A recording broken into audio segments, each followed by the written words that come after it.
जय हिंद बच्चों। इस समय आप लोग महामना इंस्टीट्यूट के यूट्यूब चैनल से जुड़े हुए हैं और इस चैनल में मैं आप सबका स्वागत करता हूं। आज हम लोग class 9th physics Hindi medium NCERT book के चैप्टर 9 यानी फिजिक्स का सेकंड चैप्टर है, आपके बुक का चैप्टर 9 है बल तथा गति के नियम यानी force and laws of motion के बारे में हम लोग पढ़ने जा रहे हैं। तो सबसे पहले हम लोग बल के बारे में पढ़ें कि बल क्या है। देखें, बल की जो डिफिनीशन है, जो यूनिवर्सल डिफिनीशन है, मैं आपको बताने जा रहा हूं। बल वह धक्का या खिंचाव है। बल जो है, बल को हम या तो धक्का कह सकते हैं या खिंचाव कह सकते हैं, जो एक निकाय, विज्ञान की भाषा में निकाय को, वस्तु को ही निकाय कहते हैं, जो एक निकाय से दूसरे निकाय पर आरोपित करके उस वस्तु की अवस्था में परिवर्तन कर देता है। तो बल की डिफिनीशन आप अच्छी तरह से समझ लीजिए। बल वह धक्का या खिंचाव है जो एक निकाय से दूसरे निकाय पर आरोपित करके उस वस्तु की अवस्था में परिवर्तन कर देता है। अब हम आपको बता दें कि बल दो प्रकार के होते हैं।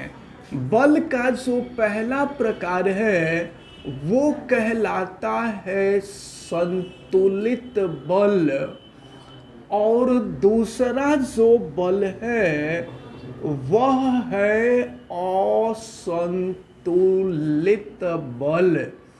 तो सबसे पहले हम लोग संतुलित बल के बारे में देखें तो संतुलित बल, जिसको हम बैलेंस फोर्स कहते हैं, तो बैलेंस फोर्स किसे कहते हैं?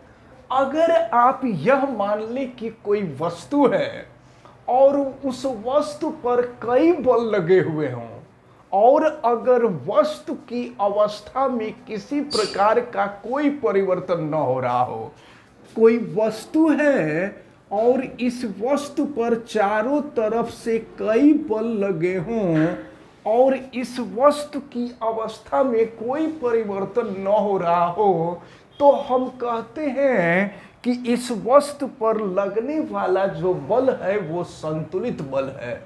अब इसके बाद हम असंतुलित बल के बारे में समझें, अनबैलेंस्ड फोर्स के बारे में समझें कि अनबैलेंस फोर्स क्या है, असंतुलित बल क्या है।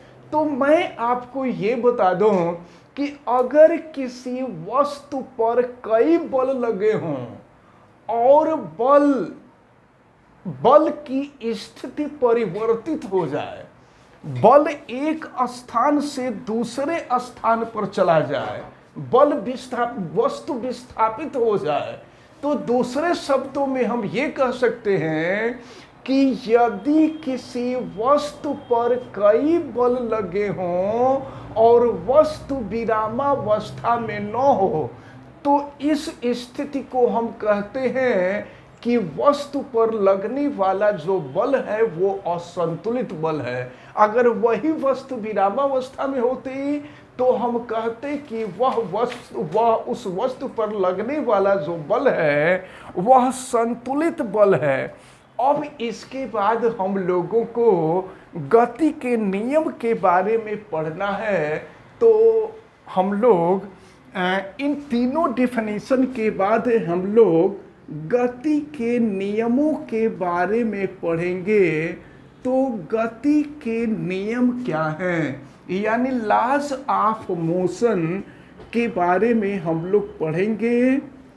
लॉज ऑफ मोशन, तो समझे आप गति के नियम। हम आपको बता दें कि इटली के एक बहुत ही महान वैज्ञानिक थे जिनका नाम था गैलीलियो गैलीली, लेकिन अब इनको हम शॉर्ट में गैलीलियो कहा करते हैं। तो गैलीलियो ने ही सबसे पहले बताया था कि पृथ्वी सूर्य के चारों तरफ चक्कर काटती है।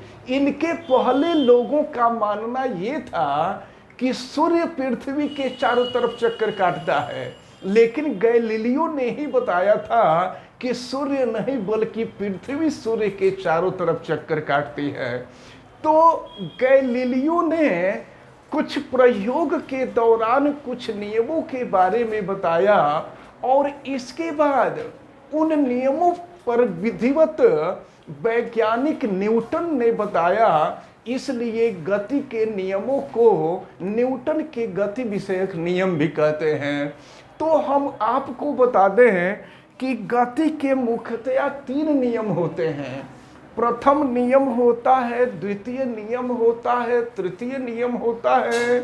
तो प्रथम नियम को जानने से पहले हम लोगों को जड़त्व के बारे में पढ़ना है कि जड़त्व किसे कहते हैं। जड़त्व को हम इनर्शिया कहते हैं। जड़त्व क्या है, जड़त्व के बारे में हम लोगों को समझना है।